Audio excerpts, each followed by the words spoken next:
பஞ்சாங்கம்ங்க.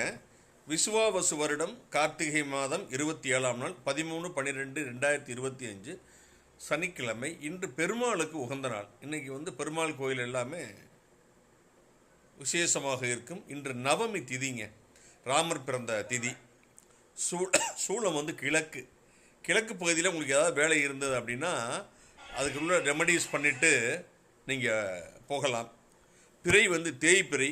திதி 4:37 PM வரை நவமி, அதுக்கப்புறம் தசமி. நட்சத்திரம் ஹஸ்தம். யோகம் ஆயுஷ்மான் 11-17 வரை, அப்புறம் சௌபாகியம்.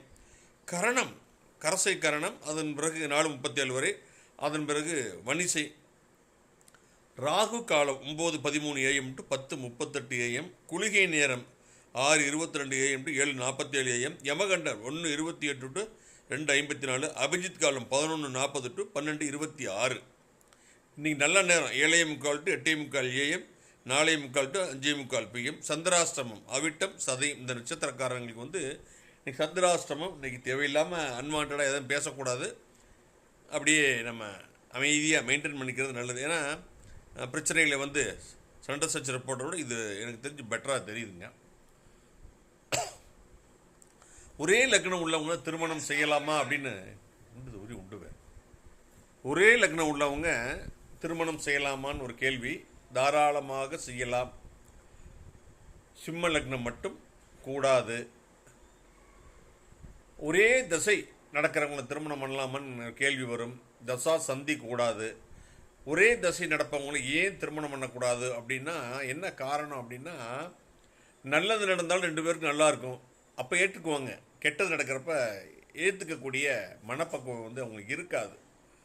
அப்போ துன்பங்கள் வர்றப்ப ஆண் ஜாதகம் பெண்ணுக்கும், பெண் ஜாதகம் ஆணுக்குமே வேலை செய்யும். ஹஸ்பண்ட் அண்ட் ஒய்ஃபுங்கிறப்ப 2 பேருடைய ஹாரோஸ்கோப்புமே ஒர்க் பண்ணும். அதனால் இதுதான் காரணம். தலைச்சன் பொண்ணு, தலைச்சன் பையன், இவங்களை திருமணம் பண்ணலாமான்னா பண்ணலாங்க. ஆவணி மாதம், ஜேஷ்ட மாதம்னு சொல்லுவாங்க, அந்த மாதத்தில் பிறந்தவங்களை மட்டும் தலைச்சன் பையன் தலைச்சன் பொண்ணுக்கு நம்ம இணைக்கக்கூடாது.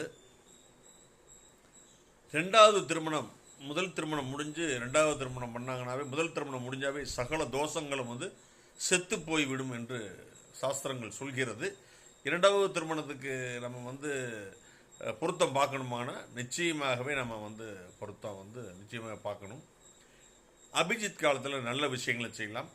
கரி நாளில் நல்ல விஷயங்களை செய்யக்கூடாது. ஏன்னா அன்றைக்கி சூரியனோட தாக்கம் அதிகமாக இருக்கும், உஷ்ணம் அதிகமாக இருக்கும். நன்றி, வணக்கம்.